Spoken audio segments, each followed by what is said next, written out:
Now, of course, Local Waste also sponsors every week a little something we call Trash Talk.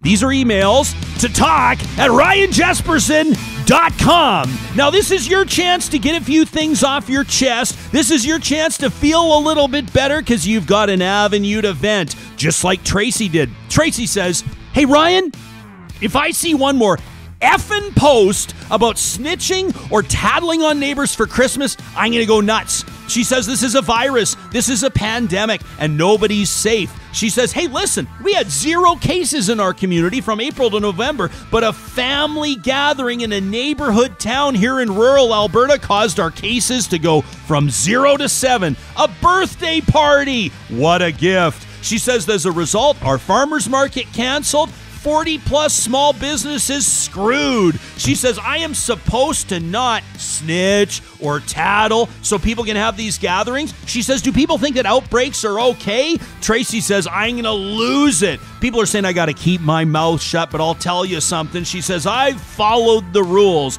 but I'm losing thousands of dollars from my business because this farming community won't get on board. She says, honestly, it's modest, but that's half my income for the year. She says, but all they're doing is threatening me, tell me to not tattle. Urgh, says Tracy. And what about this one from Evan? Evan, not the real name, says, if you've had the privilege of remaining employed and working from home with small kids for the duration of the pandemic, you're probably exhausted.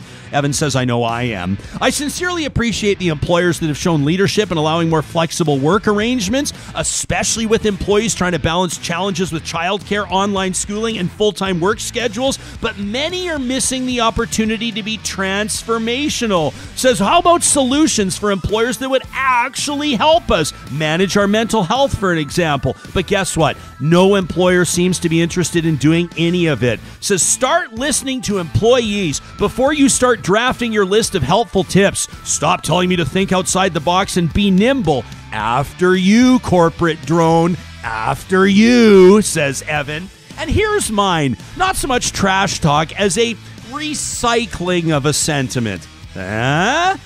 This Christmas, we know it would be wonderful to see your loved ones. We know Grandma wants to see the new grandbaby. We know you're going to miss Mama's pierogies. We also know that when people gather, just like Thanksgiving, cases spike and hospitals get slammed. So let me make this final plea.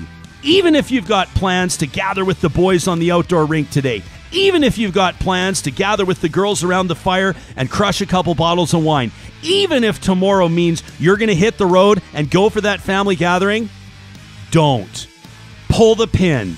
Tell everybody you know how they're going to feel about it, but you just can't bring yourself to do it because you've heard doctors and nurses and respiratory therapists on Real Talk who are begging you to please make this a different and low-key Christmas. And on that note, Merry Christmas from all of us. This has been another edition of Trash Talk!